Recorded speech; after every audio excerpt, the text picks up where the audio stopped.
50,000 বছরে একটা দিন হবে। পৃথিবীর 50,000 বছরে একটা দিন হবে। পৃথিবীর 50,000 বছরে একটা দিন হবে। ওই দিনে 360 দিনে একটা বছর হবে। আর সেই বছরে 70 বছর লাগবে জাহান্নামের নিচে পৌঁছাতে। জাহান্নামের নিচে গিয়ে যখন লোকটা পৌঁছাবে, মাথাটা কোথা ঠেকবে? ইমাম বুখারী আলাইহি রাহমা বলেন, সেখানে একটা পাহাড় রয়েছে। হাদিসটা বর্ণনা করেছেন, সেই পাহাড়টার নাম হচ্ছে সৌদ। সৌদ পাহাড়ে মাথা ঠেকবে। ওই পাহাড়ে মাথা ঠেকার পর সেখানে সাপ আছে, বড় বড় অজগর আছে, আর ডাঁশ আছে, বড় বড় বিচ্ছু আছে। তাকে চপটিয়ে ধরে নেবে। ওখান থেকে করে পড়তে পড়তে আরো 70 বছর লাগবে নিচে যেতে। এর নাম জাহান্নাম। জাহান্নামের আগুন দাও দাও করে জ্বলছে। আবার দেখবেন তরল আগুন আছে। অগ্নিগিরি দেখবেন মোবাইলে কেমন তরল আগুন হয়, পানির মতো বইয়েছে, সেই আগুন আছে। যত গভীরে যাতে তত আগুনের তেজ বাড়বে। এরকম যেতে যেতে 70 বছর পর জাহান্নামের নিচে পৌঁছাবে। মামার পনামার এখনো পর্দাতে ঢুকে যায়, তওবা করেলি এখনো পর্দায় ঢুকে যায়। বেপর্দা মেয়ের কঠিন শাস্তি রয়েছে জাহান্নামী।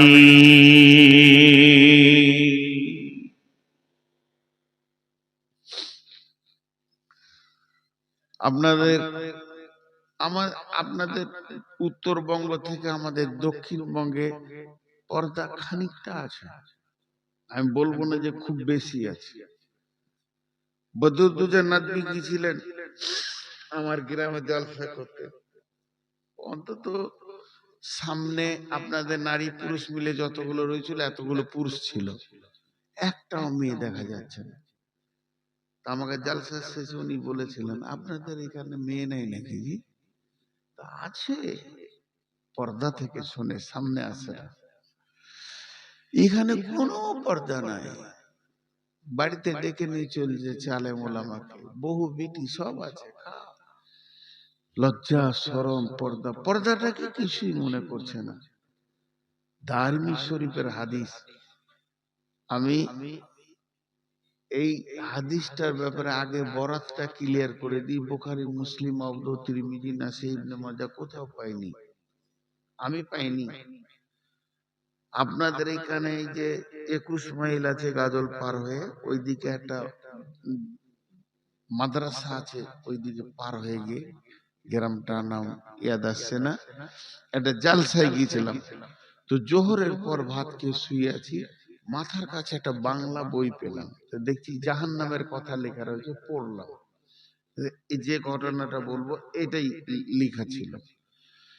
তো দারমি শরীফের হাদিস। পরে আমি একটা আলেমকে জিজ্ঞেস করেছিলাম আমাদের বর্ধমানে, বলে এটা শেষিতা হাদিসে নাই, তবে হাদিসটা দারমি শরীফের হাদিস। এতটুকু আমার জানা আছে। বরাতটা যদি আমাকে বলেন যে কোথা আছে বুখারী মুসলিমে, পারবো না বলতে। কি লেখা ছিল এটা শোনাই। যে একটা মেয়ে বিশ্বনবী মেরাজে গেলেন, মেরাজে গিয়ে দেখছেন জাহান্নামে একটা মেয়েকে 4 হাত পায়ে টেঙে দেওয়া হয়েছে। ওরে আমার বেটির দল, ও আমার মায়ের দল, বোনের দল, মারে আমার 1 মিনিট আমার কথাটা শুনেন। 4টা হাত পায়ে শিকলি দিয়ে জাহান্নামে চিৎ করে টাঙা আছে। না আছে সে মাটির ভরে, না আছে সে উপরে।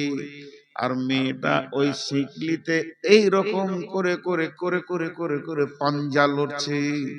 আর এত জোর চিৎকার করছে, মনে হচ্ছে গোটা জাহান্নামকে মেয়েটা একাই তোলপাড় করে দেবে। আর মেয়েটার পেটটা পাহাড়ের মতো শৃঙ্গি হয়ে উঁচা হয়ে গেছে। আর ওই মেয়েটার পেটে ছোট ছোট ছোট ছোট ছোট ছোট কুত্তার বাচ্চার মতো অসংখ্য বাচ্চা রয়েছে। মা যত চিৎকার করছে, বাচ্চাগুলো ওই রকম চিৎকার করছে, যেন কলরব সৃষ্টি হয়ে গেছে। বিশ্বনবী বললেন, জিবরাইল, মেয়েটি কোন পাপ করেছে? কোন পাপের শাস্তি দেওয়া হচ্ছে এত কঠিন করে? জিবরাইল আমিন বললেন, ইয়া রাসূলুল্লাহ,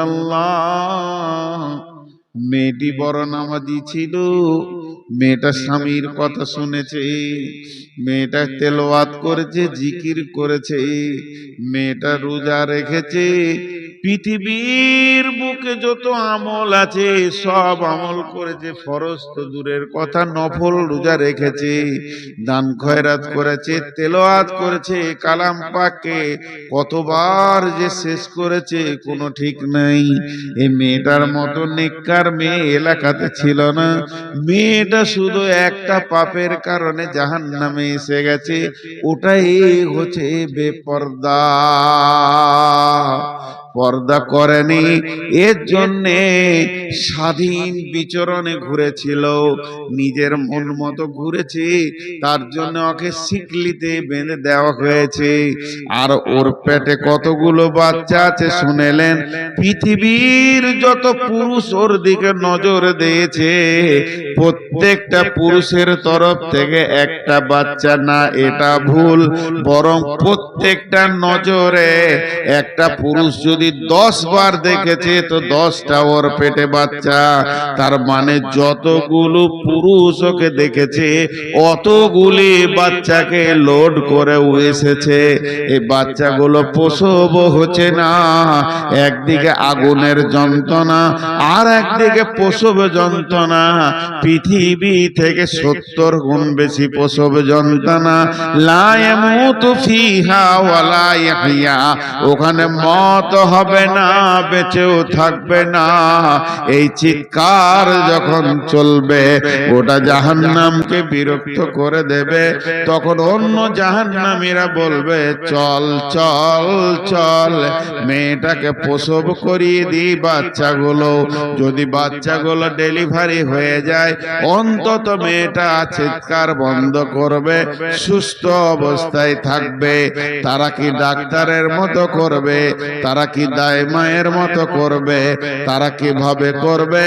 মেয়েটাকে সিকলি থেকে নামিয়ে ওর বুকে পেটে চড়ে নিয়ে পেশাবের রাস্তা দিয়ে হাত ভরে প্রত্যেকটি বাচ্চার গলাতে আগুনের শিকলি বেঁধে টানবে।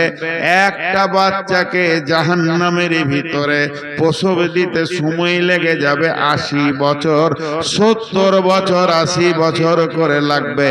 আর পৃথিবীর 50,000 বছরের দিনের সেই বছর। মা আমার, বোন আমার, বেপরদার যে কি কঠিন শাস্তি আছে।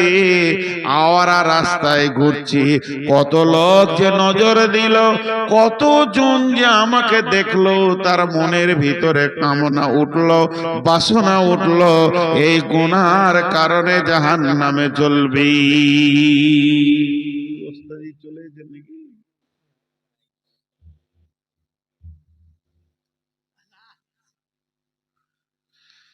কঠিন আযাব।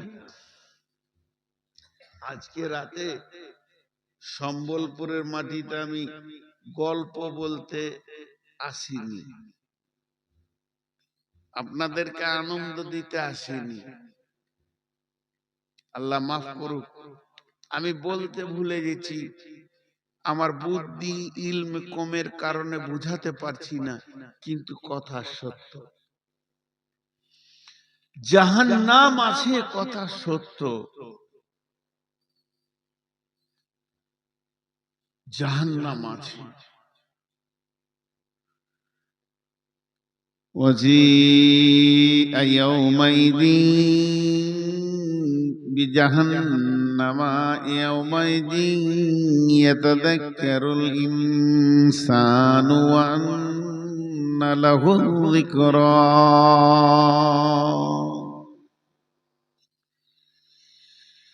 قال رسول الله صلى الله عليه وسلم يؤتي بجهنم يومئذ 70,000 زمام مع كل زمام 70,000 ملك।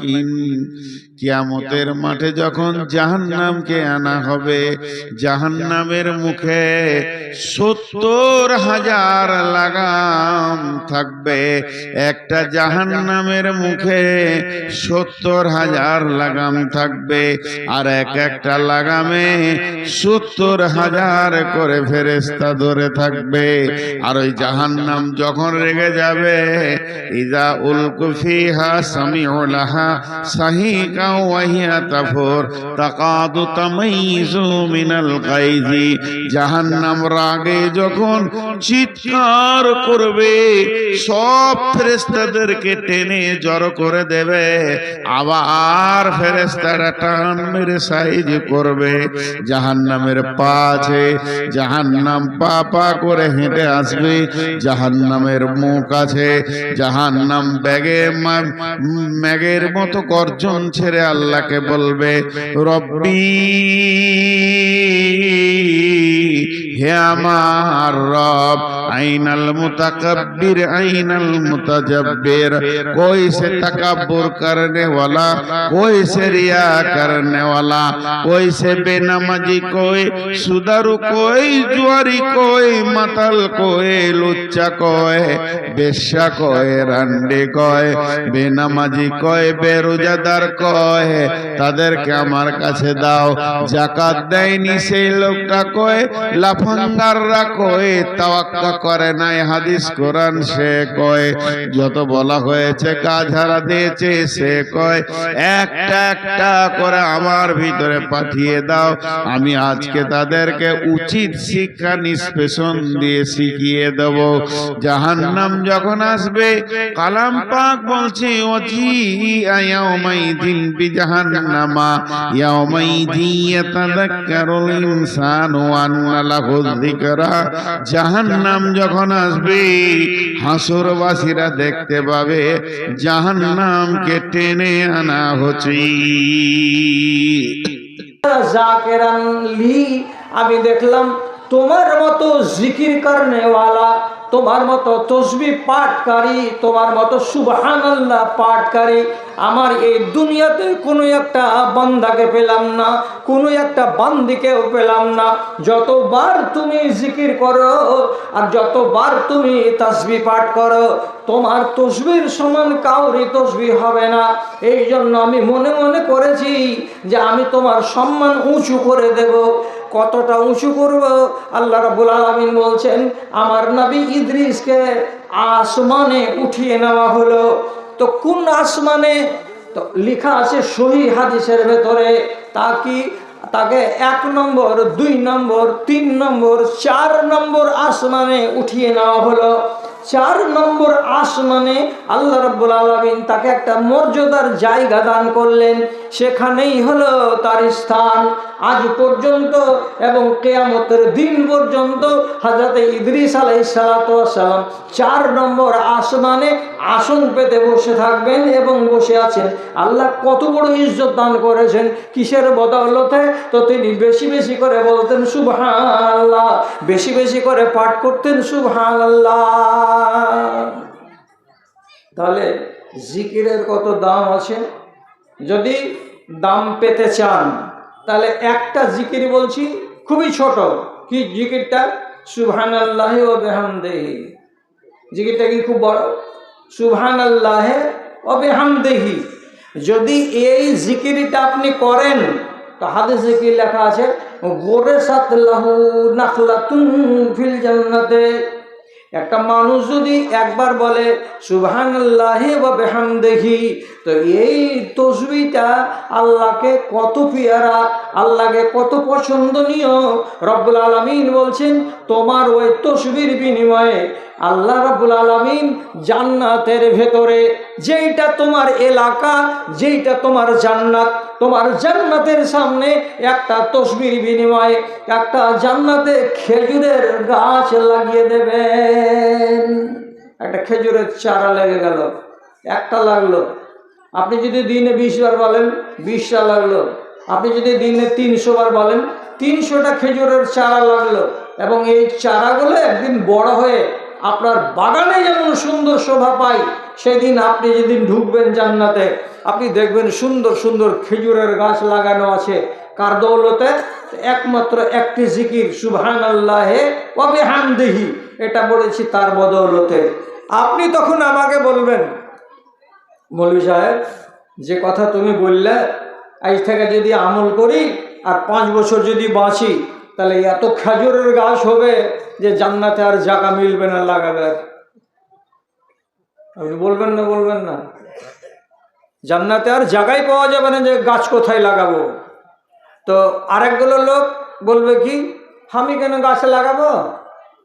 আল্লাহ তাআলা জান্নাত দিবে, তো জান্নাতকে আগে থেকে সাজিয়ে রাখবে।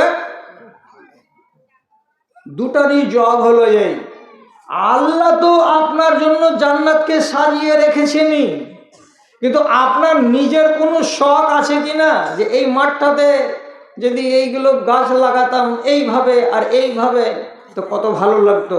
তো এটা আপনার রুচি, আর আল্লাহর রুচিতে যেটা আছে সেটা তো আপনি পাবেনই, ওটার তো কোনো প্রশ্ন নেই। এবার আপনি নিজের ইচ্ছা মতো সাজাবেন, তো তার জন্য গাছ আপনি আপনার মন মতো লাগান। তা আপনি বলবেন এতটি জায়গা কোথায় পাবো? এতটি জায়গা কোথায় পাবো? একটা 3rd ক্লাসের যেটা জান্নাতি, একটা 3rd ক্যাটাগরির যেটা জান্নাতি, কিয়ামতের দিন তাকে আল্লাহ তাআলা জমির ভাগ দিবেন। কতখানি? এই দুনিয়ার সমান আরো 9 গুণ দুনিয়া একাই ভাগে পাবে একটা লোক। বাড়ি কোনটা জি? চরখি কুনটোলায়, পাতলা টোলায়। পাতলা টোলাল একটা লোক যদি এত বড় জান্নাতের ভাগীদার হয়, তাহলে আপনি বলেন কতটি গাছ লাগাতে পারবেন আপনি সারাটা বছরে? ভারতের জমি তো ভরতে পারবেন না, পাকিস্তান পড়ে আছে। এশিয়া ভরতে পারবেন না, আমেরিকা মহাদেশ পড়ে আছে। আমেরিকা মহাদেশ ভরতে পারবেন না, অস্ট্রেলিয়া পড়ে আছে, আফ্রিকা পড়ে আছে। আপনি ভাবছেন কেন যে এত দোয়া বলবো, এত গাছ কোন জায়গাতে লাগবে? গাছ লাগাবার জন্য আল্লাহর ময়দান ফাঁকা পড়ে আছে, ফাঁকা পড়ে আছে হাজার হাজার হাজার হাজার মাইল। আপনি বলতে পারবেন কিনা তাই বলুন। সুবহানাল্লাহি ওয়া বিহামদিহি, একটা গাছ লাগান। সুবহানাল্লাহি ওয়া বিহামদিহি। বেটি ছেলেপিলে একটা গাছে লাগাও, সুবহানাল্লাহি ওয়া বিহামদিহি। এখনই 3টা গাছে লাগিয়ে দিয়ে গেলাম। তাহলে জিকিরের কত ফজিলত, যে আপনাকে এই কথাটা বলা হচ্ছে। জিকিরের জন্য কোনো আইন নাই, শুধু পায়খানাতে যাবেন, পিসাবে যাবেন, এই জায়গাটাই বাদ থাকবে। বাদ বাকি কোনো জায়গাতে আপনার জন্য বিধি নিষেধ নাই যে আপনি জিকির করতে পারবেন না। অনেক লোকে বলে মা বোনেরা যখন নাপাক থাকে, ঋতুর হালাতে থাকে, তখন ওরা কি জিকির করতে পাবে? একদম ঠাঠিয়া যত দুয়া আছে সমস্ত দুয়া বলে যাবে। মাসিক হওয়া নারী, ঋতুবতী নারী, ইস্তেহাজার নারী, নেফাসে বসে থাকা নারী, ওদের জন্য জিকিরে মাপ নাই। চালাও, যত পারো চালাও, চালিয়ে যাও, চালিয়ে যাও, চালিয়ে যাও। কোরআন মাজিদের ব্যাপারে বিধি নিষেধ আছে, মসজিদে যাওয়ার ব্যাপারে বিধি নিষেধ আছে, কিন্তু তোমার মুখের উপরে কোনো বিধি নিষেধ নাই, কোনো টাইম নাই। বুঝবেন আপনি? হযরত জাকারিয়াকে আল্লাহ তাআলা 80 বছর বয়সে সংবাদ দিয়েছিলেন তোমার স্ত্রীর পেটে বাচ্চা আসবে। দোয়া করেছিল আল্লাহ, বংশে বাতি জ্বালাবে এমন একটা লোক আল্লাহ তুমি দিলেন আমাকে, ছেলে নাই। হ্যাঁ, আল্লাহ একটা ছেলে দাও, আল্লাহ একটা ছেলে দাও। আল্লাহ তাআলা বললেন ঠিক আছে, তোমাকে ছেলে দিব একটা। তো ছেলে স্ত্রীর পেটে আসলো, কবে আসবে? ছেলে ধরলো কি ধরলো না? তো কেমন করে বুঝবো যে আল্লাহ খালি কি দিন গুনবো, খালি কি দিন গুনবো? এটা নভেম্বর মাস চলে গেল, এটা ডিসেম্বর চলে গেল, তো ছেলে হয়েছে পেটে না হয়নি, ধরেছে না ধরেনি, এটা কিভাবে বুঝতে পারবো? তো আল্লাহ রাব্বুল আলামিন বলেছিলেন যে তোমাকে একটা লক্ষণ বলে দিচ্ছি, এই আমলটা যেদিন তুমি শুরু করে দিবে সেদিনই জানতে পারবে যে তোমার স্ত্রীর পেটে বাচ্চা এসে গেছে। কি হয়েছে?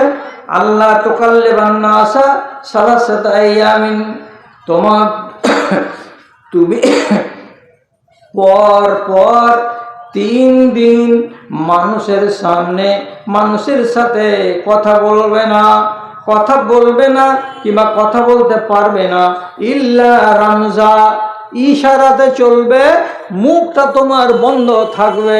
তুমি তীরমোহনীতে গিয়ে চায়ের দোকানে গিয়ে বলবে 1 কাপ চা দাও, তোমার মুখ দিয়ে বলাটা যাবে না, মুখটা তোমার চলবে না, বন্ধ হয়ে থাকবে। ইশারাতে শুধু বলবে মুন্সি আমজাদের বাড়িতে একটা চা দে রে, ইশারা করবেন কাপে, কাপে আপনাকে দেখতে পেলে আপনাকে চা দিয়ে দিবে। হাত দিয়ে ইশারা করবেন এখানে টস দে বা খাস্তা দে, ওতেই খাস্তা চলে আসবে। মুখ ফুটে বলতে পারবে না আমাকে একটা খাস্তা দাও, আমাকে একটা চা দাও, আমাকে একটা পান দাও, শুধু ইশারায় ইশারায় কথা চলবে। এইটুকু হলো তোমার লক্ষণ। আর একটা আল্লাহ রাব্বুল আলামিন বলছেন ওয়াজকুর রাব্বাকা কাসীরা, কিন্তু তোমার কথা বন্ধ হতে গেলেও তোমার জিকির বন্ধ হবে না। জিকির আমি জীবনে কাউরি বন্ধ করি না, জিকির কাউরি বন্ধ করিনি, অতএব জিকিরটা চালু থাকবে। আর জিকিরটাকে বাদ দিয়ে দুনিয়ার সমস্ত কথা তোমার বন্ধ থাকবে। জিকির আল্লাহ তাআলা ওখান থেকে কি করলেন? আলাদা করে দিলেন। ব্যান লাগালেন কিসের উপরে? দুনিয়ার কথার উপরে, কিন্তু আল্লাহ নিজের কথার উপরে ব্যান লাগালেন না। কেন?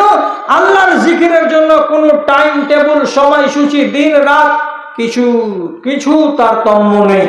2টা কাজ, পেশাব এবং পায়খানা, এই জায়গাটাকে বাদ দিয়ে যে কোনো জায়গাতে আল্লাহ রাব্বুল আলামিনের জিকির চলতে থাকবে। আর জিকিরের দাম কত আছে আপনাকে কি দিয়ে বুঝাবো? আপনারা তো সব রঙিন যুগের মানুষ, সবাই মনে মনে বলছেন ছোট আর বড়, ছেলে আর মেয়ে, একটু রং চঙের ওয়াজ গেলা করোনা জীবন সাহেব। তো যার দাড়িতে রং লেগে গেছে 64 বছরে, এই মানুষটা যদি রঙের ওয়াজ করে, তো সারা পৃথিবীতে যারা যারা দেখছে, এখন এই ওয়াজগুলো চলে যাচ্ছে লাইভ টেলিকাস্টে, চলে যাচ্ছে কোথায় আমেরিকা, আর কোথায় আফ্রিকা, আর কোথায় সৌদি আরব, আর কোন কোন দেশ থেকে বসে বসে দেখছে। হ্যাঁ, আমার একটা নাতি সোভিয়েত ইউনিয়নে ডাক্তারি পড়ছে, তো জানালাতে বড় এলসিডি লাগিয়ে দিয়েছে আর লিঙ্ক করে দিয়েছে, আর আবার নানার ওয়াজ চলছে, আর আমাকে হোয়াটসঅ্যাপে পাঠিয়েছে, নানা এই বক্তাটা বা এই দেখেন ওয়াজ চলছে সোভিয়েত রাশিয়াতে, এটা কে চিনতে পারছেন? আমি বলছি দেখ তোর কোনো নানাই হবে হয়তো, নানা লাতিন কথা। তাহলে আমি যদি এই বয়সে আপনার সামনে রস করি, তাহলে এটা আমার জন্য শোভনীয় নয়।